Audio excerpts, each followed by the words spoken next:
Hello everyone, welcome to my channel. আজ আমরা ঘুরতে চলে এসেছি অস্ট্রিয়ার সবচেয়ে বড় ফেস্ট দোনাউ অ্যাঞ্জেল ফেস্ট, যাকে আমরা বাংলায় উৎসব নামে চিনি। আমরা এখন সেখানেই যাচ্ছি। আমরা এখন যেই দিক দিয়ে যাচ্ছি এর উপরে হচ্ছে মেট্রো লাইন, নিচে নদী আর মাঝে হচ্ছে মানুষ চলাচলের জন্য একটি ব্রিজ। এই পথ দিয়ে সোজাসুজি গেলেই দোনাউ অ্যাঞ্জেল ফেস্টের মূল প্রবেশদ্বার। এই নদীটি হচ্ছে দোনাউ বা দানিউব নদী।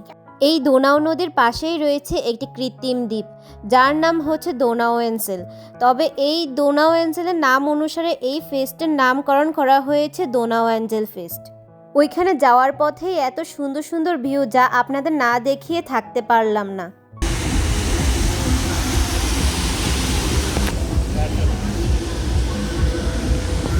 এই অনুষ্ঠানটি করা হয়েছে বহু নিরাপত্তার মধ্য দিয়ে। চারিদিকে শুধু ড্রোন, পুলিশের গাড়ি, অ্যাম্বুলেন্স, ফায়ার সার্ভিস, নানান কিছু রয়েছে, যাতে কোনো দুর্ঘটনা, বিপদ আপদ বা কোনো অনৈতিক কার্যক্রম না ঘটে।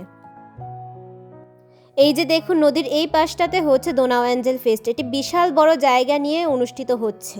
এই দ্বীপটির দৈর্ঘ্য প্রায় 21 কিলোমিটার। এটি নদীর বন্যা প্রতিরোধ ব্যবস্থার জন্য তৈরি করা হয়েছিল। ইউরোপের অন্যতম বৃহৎ ফ্রি খোলা আকাশের সঙ্গীত উৎসব, যা প্রতি বছর অস্ট্রিয়ার রাজধানী ভিয়েনা শহরে দোনাউ অ্যাঞ্জেল অনুষ্ঠিত হয়। এই ফেস্টটি প্রথম অনুষ্ঠিত হয় 1984 সালে। 2025 সালে এটি অনুষ্ঠিত হয় জুন মাসের 20 তারিখ থেকে 22 তারিখ পর্যন্ত।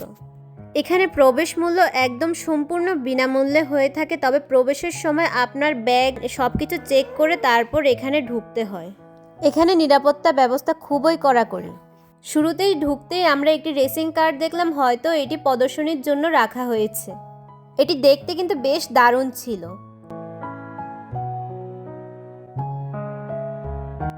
এই ফেস্ট উপলক্ষে দেশি বিদেশি নানান ধরনের স্টল বসে। প্রত্যেকটা স্টলের সামনে প্রচুর লাইন ছিল। আপনারা যে এই লম্বা লাইনটি দেখতে পাচ্ছেন, এটা হচ্ছে একটা খাবারের গেম খেলার জন্য সবাই দাঁড়িয়ে আছে। এই গেমটাতে জিততে পারলে একটি খাবার ফ্রি। এখানে ইউরোপের নানান দেশ থেকে মানুষ আসে ঘুরতে। তবে আমি গতবার যখন এসেছিলাম তখন আরও বেশি মানুষ দেখেছিলাম, কিন্তু এইবার ওই তুলনায় কিছুটা কম মানুষ দেখছি। এখানে প্রতি বছর প্রায় 2.5 থেকে 3 মিলিয়ন দর্শনার্থী অংশগ্রহণ করে। এই উৎসবের মূল আকর্ষণ হচ্ছে আন্তর্জাতিক ও অস্ট্রিয়ান সেলিব্রিটি শিল্পীদের লাইভ পারফরমেন্স। এছাড়াও রয়েছে বিভিন্ন ধরনের আকর্ষণীয় খাবারের দোকান ও বিনোদনের জন্য নানান কিছু রয়েছে। তবে আমার কিন্তু এখানে এসে বেশ ভালো লেগেছে। গতবার যখন এসেছিলাম তখন সব কিছুতেই নতুন, তেমন কিছু বুঝে উঠতে পারিনি, কিন্তু এবার আমার খুবই মজা লেগেছে এখানে এসে। প্রচুর মানুষ দেখেছি। এই দেশিরা নর্মালি অনেক নিরিবিলি থাকতে পছন্দ করে। আপনি কোথাও বের হলে কোনো মানুষের জাঁকজমক বা ভিড়ভাট্টা দেখতে পাবেন না, কিন্তু এই উৎসব উপলক্ষে আমি আজ প্রচুর মানুষ দেখেছি। আমার কিন্তু বেশ ভালো লেগেছিল। দেখুন, এই অংশটাতে ভলিবল খেলা হচ্ছে। এখানে দেখুন কত মানুষের ভিড়। আর আমরা দুপুরবেলা গিয়েছিলাম তো প্রচুর গরম লাগছিল। ওখানে দেখছিলাম কয়েকজন লোক অনেকগুলো টুপি নিয়ে সবাইকে এমনিতেই একটা দুটো করে টুপি দিচ্ছিল, হয়তো তাদের কোনো কোম্পানির অ্যাড দিচ্ছিল। তবে শুধু টুপি নয়, এখানে নানান কিছু দেখেছিলাম সবাই এমনিতেই ফ্রিতে দিচ্ছিল। এগুলো তাদের নিজস্ব কোম্পানির অ্যাডভার্টাইজ করছিল।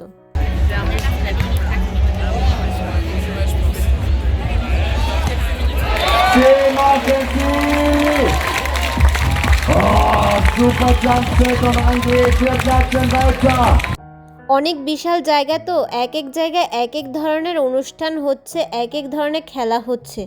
দেখে ঘুরে ফিরে খুবই ভালো লাগছিল আমার।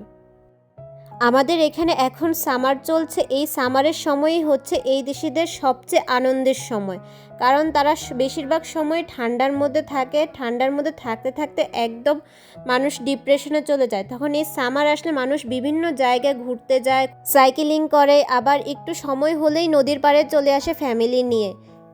আর এর ঠিক উল্টোটা হয় আমাদের দেশে। আমাদের দেশে গরম আসলে এক একজনের অতিষ্ঠ অবস্থা।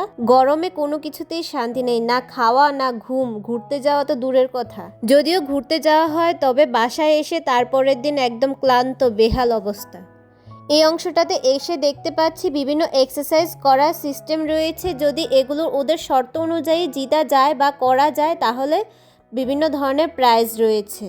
তারপর এখানে এসে আমার হাজব্যান্ড একটু ট্রাই করলো কতটুকু কি পারা যায়।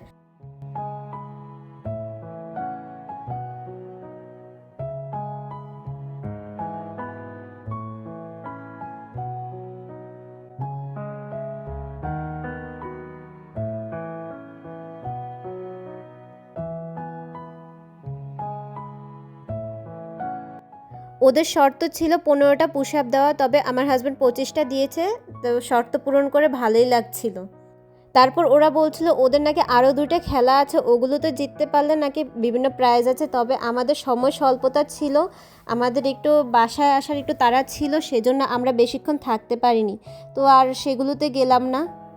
আমরা এখানে 1.5-2 ঘন্টার মতো ছিলাম, এতক্ষণ থেকেও আমরা পুরোটা ঘুরে শেষ করতে পারলাম না। সময় স্বল্পতার জন্য আমাদের বাসায় ব্যাক করতে হয়েছে।